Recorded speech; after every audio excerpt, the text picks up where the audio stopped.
Hola chicos, ¿qué tal? Espero que sigáis todos bien.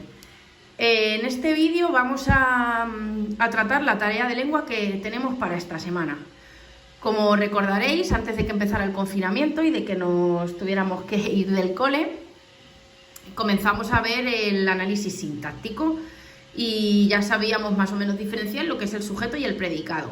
No obstante, voy a realizar una explicación a través de un resumen que hemos realizado para que os quede todo más claro y para aclarar dudas que tengáis. Si seguís teniendo dudas después de la tarea de esta semana, me lo decís por favor en el correo y lo vamos aclarando, ¿vale?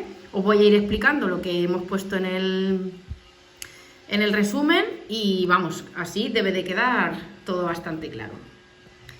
Vale, dice que para poder realizar el análisis sintáctico de una oración hay que dividirla en diferentes grupos o sintagmas. Acordaros que nosotros conocíamos dos tipos de sintagmas. Sintagma nominal, perdón, varios tipos de sintagmas. Sintagma nominal, sintagma verbal, sintagma preposicional, sintagma adverbial, ¿vale? Eso lo tenemos en el esquema que hicimos de lo que nos pone en el libro.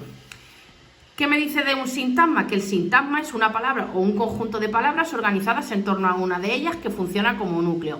Acordaros que en el sintagma nominal el núcleo era un nombre, en el verbal era un verbo, en el preposicional era una preposición, en el adverbial era un adverbio, o sea que por eso tenemos que tener claro qué tipo de palabras encontramos dentro de una oración. Por ello, los ejercicios que hemos hecho durante esta semana para saber lo que era cada tipo de palabra. Ya que saber lo que cada palabra me va a ayudar a reconocerla dentro del análisis sintáctico. En un sintagma nominal, el núcleo es el nombre, mientras que en un sintagma verbal, el núcleo es un verbo. Cuando unimos un sintagma nominal con función de sujeto con un sintagma verbal con función de predicado, obtenemos una oración. ¿Vale? Acordaros que nosotros ya sabíamos dividir lo que era el sujeto y el predicado dentro de una oración. Ahora vamos a ver detenidamente lo que es cada una de estas partes. ¿Qué es una oración? Pues me dice aquí que podemos definir una oración como una unidad de comunicación que posee sentido. Que posee sentido completo, independencia sintáctica y termina en pausa o punto. Nosotros cuando nos comunicamos a través de oraciones, tanto a la hora de hablar como a la hora de escribir. Deben de tener sentido completo, independencia sintáctica y terminar siempre en pausa o punto. Un ejemplo que tenemos es la mesa del profesor tiene libros. Vamos a ver los elementos de esta oración. El sujeto. Llamamos sujeto a la persona, animal o cosa que realiza la acción del verbo o de quien se dice algo. En este caso, la mesa del profesor tiene libros. ¿Cuál sería el sujeto? ¿Quién hace la acción o de quién hablamos? Hablamos de la mesa del profesor. Y referente al predicado, llamamos predicado lo que se dice del sujeto. ¿Qué sabemos de la mesa del profesor? Que tiene libros. Entonces, la mesa del profesor sería sintagma nominal sujeto, tiene libros, sintagma verbal, predicado. Ahora vamos a ver cada una de las partes más detenidamente. El sujeto. En el sujeto siempre hay una palabra que es más importante y se llama núcleo. Dentro de todos los sintagmas siempre va a haber una palabra que va a funcionar como núcleo. En este caso, en el sujeto siempre es un nombre o cualquier otra palabra que funcione como si lo fuera. Por ejemplo, aquí tenemos el hijo de mi vecina compró una bicicleta. ¿Quién compró la bicicleta? El hijo de mi vecina es el sujeto. Aquella tiene el pelo rubio. El sujeto es aquella porque es de quien sabemos que tiene el pelo rubio. Aquí por ejemplo, aquella sustituye a un nombre, por ejemplo, Paula, Laura o quien fuera que tuviese el pelo rubio. ¿Qué nos puede pasar en el sujeto también? Que no aparezca. En este caso, acordaros que ya lo habíamos visto, que se llamaba sujeto elíptico o sujeto emitido. Dice que en algunas oraciones el sujeto no está presente. Cuando es así, se llama sujeto omitido o sujeto elíptico, ¿vale? Que era como nos salía en el libro. Jugaron a los indios. ¿Quién jugó a los indios? Sujeto omitido o elíptico, ellos. Vamos con el predicado. La palabra más importante de casi todos los predicados es el verbo, al que llamaremos núcleo. Acordaros que siempre el núcleo de un sintagma verbal va a ser el verbo. Por ejemplo, tenemos el hijo de mi vecina compró una bicicleta. ¿Quién compró la bicicleta? El hijo de mi vecina es el sujeto. ¿Y qué acción o qué pasó? Que compró una bicicleta. El predicado es todo lo que no es sujeto.